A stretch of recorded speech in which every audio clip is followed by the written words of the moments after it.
ఈ లోక స్నేహము దేవునితో ఏంటటండి? వైరం.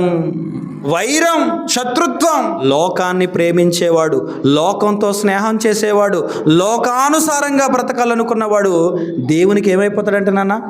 శత్రువు అయిపోతాడు. దేవునికే శత్రువు అయిపోతావా నువ్వు? అప్పుడప్పుడు చూడండి, ఒరే ఎమ్మెల్యే గారితో విరుద్ధం పెట్టుకోవద్దురా. ఎందుకు? ఎమ్మెల్యే గారితో గొడవ ఏంట్రా? ఏమైనా ఉందా? అన్నీ ఆగిపోతాయి, రేషన్ ఆగిపోద్ది, రకరకాల ప్రాబ్లమ్స్ అన్నీ వచ్చేస్తూ ఉంటాయి, చాలా ఇబ్బందులు ఎదుర్కోవాలి. ఎమ్మెల్యే గారితో గొడవ ఏంట్రా బాబు? అధికారులతో గొడవలు పెట్టుకోకూడదు, వాళ్ళు మన పాలకులు, వాళ్ళతో మనం శత్రుత్వాన్ని పెట్టుకోవాలనుకోం. కానీ దేవునితో మాత్రం శత్రుత్వం పెట్టుకుందామా చెప్పండి? ఏమంటే లోకాన్ని స్నేహించి లోకస్తుల్లా మనం ఉంటే, లోకాన్ని ప్రేమిస్తే, లోకముతో మనం స్నేహం చేస్తే దేవునితో ఏమైపోతున్నామంట? మనం శత్రువులమై, దేవునికి శత్రువులమైపోతున్నాం.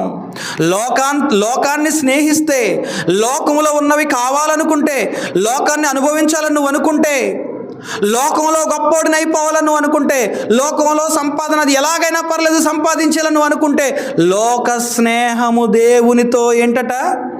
వైరము.